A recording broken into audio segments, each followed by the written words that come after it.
starting with this clip from Arizona Governor Katie Hobbs getting owned over her private school hypocrisy in an interview with Shannon Bream.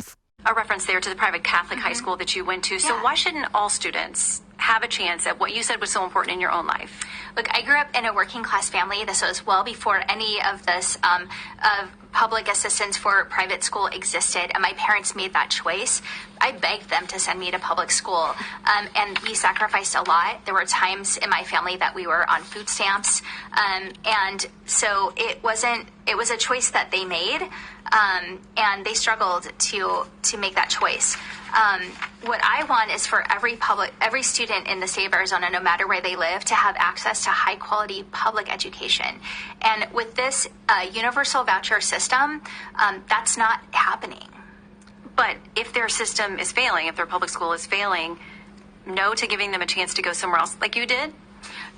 The schools are failing because we are failing to invest in them. They're being starved of resources. I have questions, Hannah. First of all, the story about how she begged her parents to go to public school, ma'am, what? That is not something your average 10-year-old would ever actually do. That sounds like you just made that up. I mean, I can't prove that she's lying, but that sounds incredibly fake to me. I also think it's hilarious how she's saying, is she saying that her parents were so poor they sent her to private school, but they were also on food stamps? Because I have questions about that. There is a lot. There was a lot to unpack in this interview. And when I said that she owned herself. Really? Shannon Bream, who was a good journalist, a Fox News host, just literally asked her, like, you benefited from private school, but you oppose school choice for everyone else. Why? And she just blabbered and started saying all this nonsense. And it's hilarious to me at the end where she's like, well, the reason the schools are failing is we're not properly investing in them.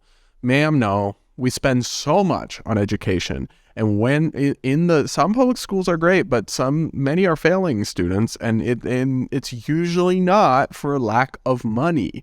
It's often for lack of competition, for bureaucracy and inefficiency and stagnation. And the idea that you're going to have benefited personally from private education but not support other people having access to choice, you just got to trap them in government schools based on their zip code. I don't know. It's really maddening, and I can see why people are getting fired up over this issue and really mad at people like Katie Hobbs who are hypocrites on this.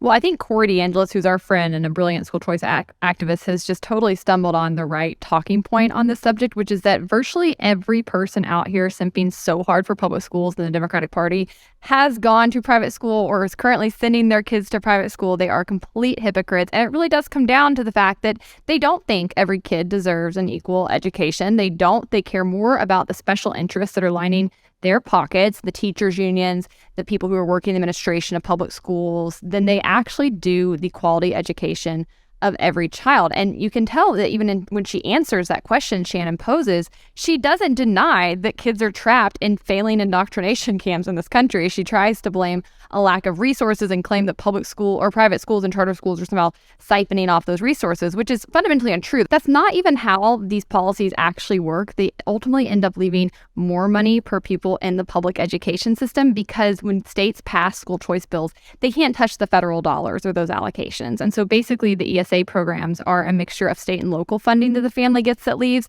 But if the kid was in a public school beforehand, that federal funding stays in the school. So you end up having more per kid. So she's fundamentally wrong. We spend $15,000 per year per average per kid in the public education system, which is double the cost of most private school tuitions.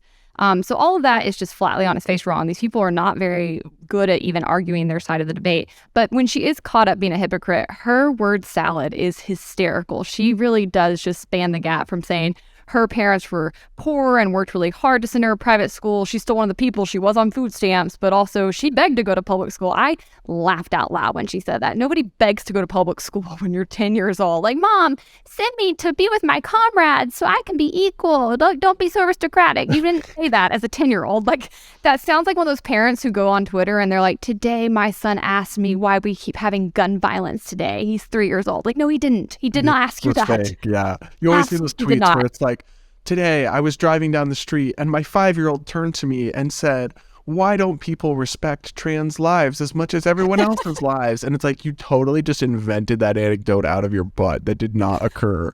And that was my reaction. My other reaction was like, This is why Democrats don't usually sit for interviews with Fox News, because Shannon Bream did not do anything unfair, untoward, no gotcha. She just like put mild scrutiny, just like asked her a somewhat tough question and she imploded like a house of cards.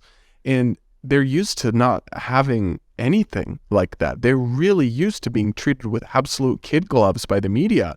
And that's why they don't do these kind of interviews very often. But when they do, it ends up being delicious entertainment and content for us. So for that, Katie Hobbs, thank you.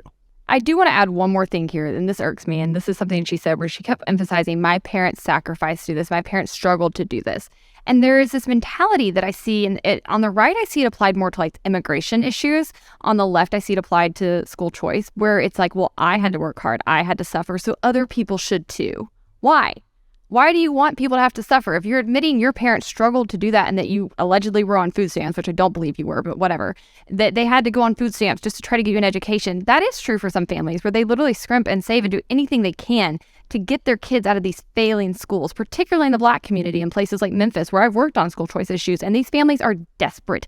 These parents, these single moms, they're working 2-3 jobs, desperately trying to get their kids out of these schools, not only so they can get a better education, but so they aren't killed by gang, so they don't get sucked into gang violence, so they don't get sucked into these absolute cycles of violence and poverty that are surrounding them. And yet you think that that is acceptable and you are fine with other people having to struggle like that. I would think, if anything, if you'd witness people struggle like that in your own life, you would want to ensure others didn't have to. And I think that is such a disappointing statement from her.